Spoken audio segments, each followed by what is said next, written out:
Dear viewers, subscribers, budding nursing and paramedical professionals, Assalamu alaikum warahmatullah. Welcome back to your own channel, Advanced Nursing Theory and Practice. Today we are back again with the subject of Nursing Foundation, and today we are going to discuss the topic of vital signs again. And this will be the third part of this series. And today we will be discussing fever, or we can say temperature. So, what is fever, or what does this temperature mean? In physics, we have gone through the word temperature, in which we see it's a heatness or coldness of body. But here, in anatomy and physiology, or we can say the physiological sciences or nursing sciences, we say that it is the amount of heat that is being generated, produced in the body, and that is released, and there is a balance in between uh, of these 2 points that we call as temperature. And whenever is this balance is imbalanced, or we can say there is slightly change in the parameters of this temperature, we call it either there is increased temperature or decreased temperature. And when this temperature is increased in the body, we call it as a fever. But there is a particular point beyond which we can say that temperature when raised is fever. अब अगर हम fever की बात करेंगे तो हम fever को कहेंगे कि ये वो वाली कंडीशन है जब हम कहेंगे बॉडी का टेम्परेचर जो है वो 99 डिग्री फ़ारेनहाइट से इंक्रीज़ हुआ है। हमें पता है कि नॉर्मल बॉडी टेम्परेचर जो है 98.6 डिग्री फ़ारेनहाइट है, जो अप्रॉक्सीमेटली 37 डिग्री सेंटीग्रेड के बराबर होता है।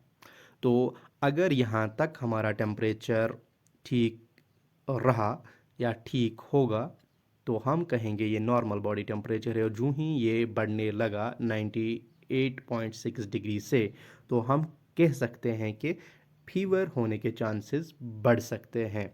जो ही ये बॉडी टेम्परेचर 99 डिग्री फ़ारेनहाइट को क्रॉस करेगा तो हम कहेंगे फीवर प्रेजेंट है एक पेशेंट में। तो अब हमें ये पता होना चाहिए कि this fever is not itself a disease, but it is a sign of a disease. तो जैसे हम कहते हैं कि वाइटल साइंस, तो temperature, pulse, respiration, blood pressure, ये जो है हमारे वाइटल साइंस है, जो हमारे बॉडीली सिस्टम्स के बारे में हमें बताता है कि वो ठीक से काम कर रहे हैं कि नहीं कर रहे हैं। तो हम कहेंगे फीवर जो है एक साइन है। हालांकि कुछ डिजीज़ ऐसी है जिनको हम पायरेक्सी ऑफ अननोन ओरिजिन भी कह सकते हैं, जिनमें फीवर ही मेन साइन एंड सिम्टम होता है, लेकिन डिज़ीज़ जो है एस्टेब्लिश नहीं हुई होती है अभी, या उसको हम डायग्नोस नहीं कर पाते हैं।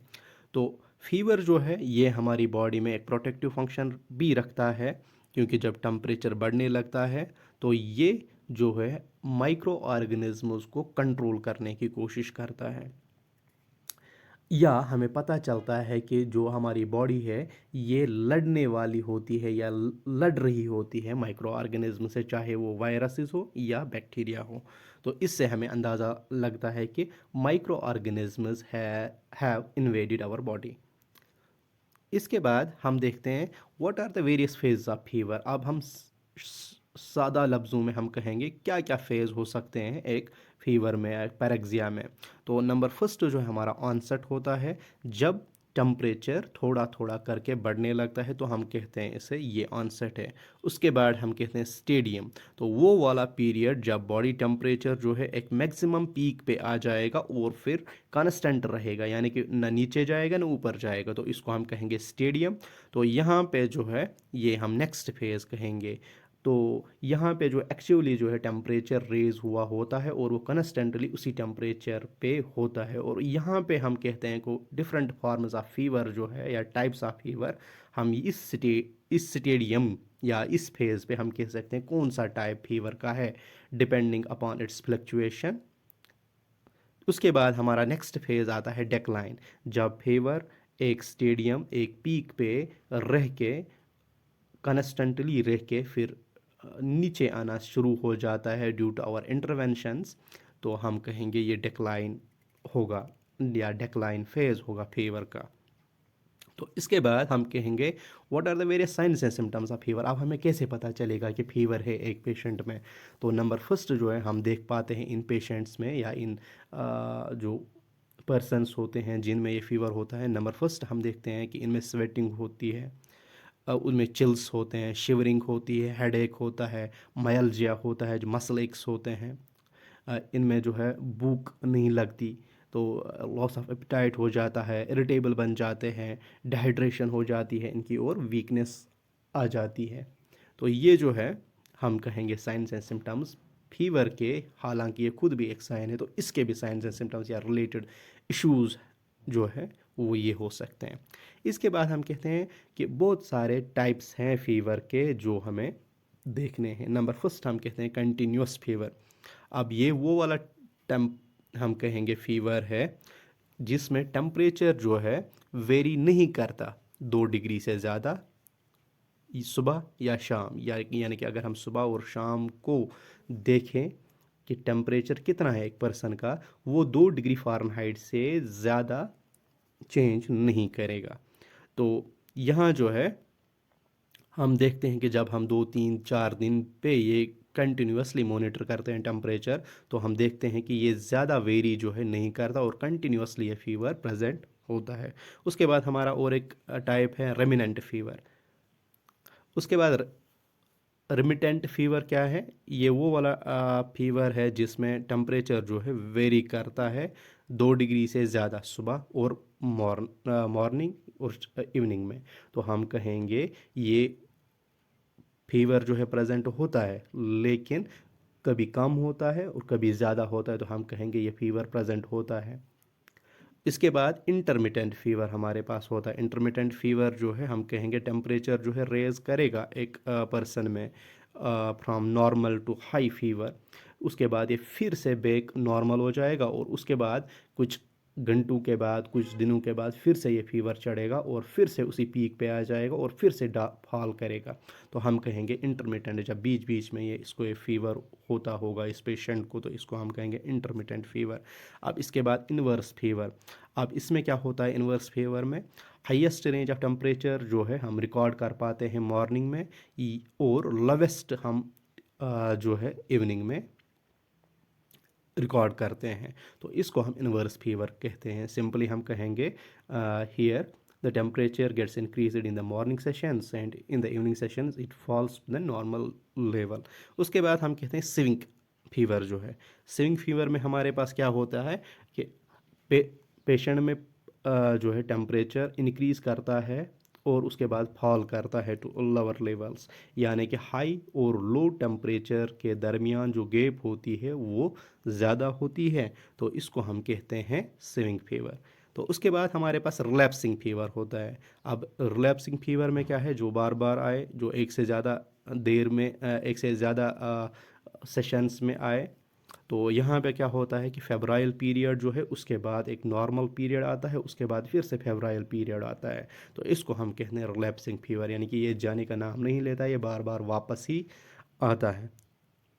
इसके बाद हमारे पास और एक टाइप है, उसको हम कहते हैं इरेगुलर फीवर। अब जब भी फीवर इरेगुलर होगा इसके कोर्स में, तो इसको हम कहते हैं कि ये इरेगुलर फीवर है।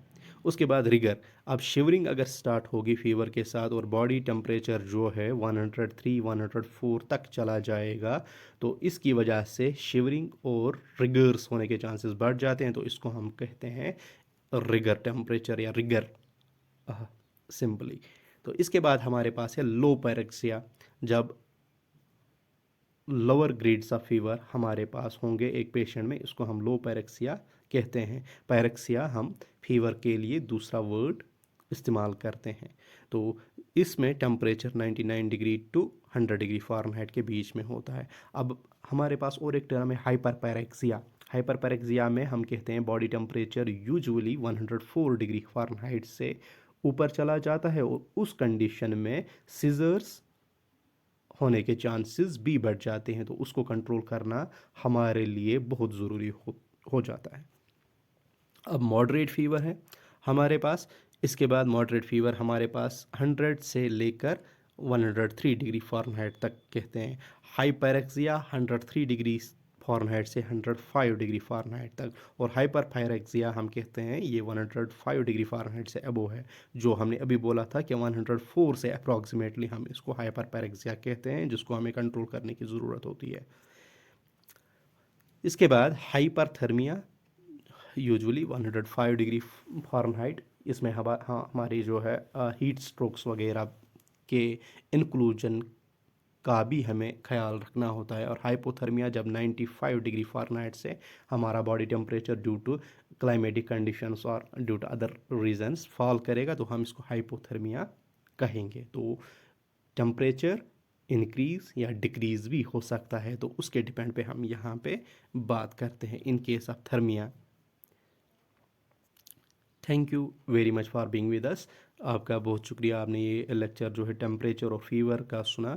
तो इसके बाद हम फीवर पे ही आगे बात करेंगे नेक्स्ट वाले चैप्टर में। आप अपनी सजेशंस से हमें नवाज सकते हैं इन ईमेल्स पे।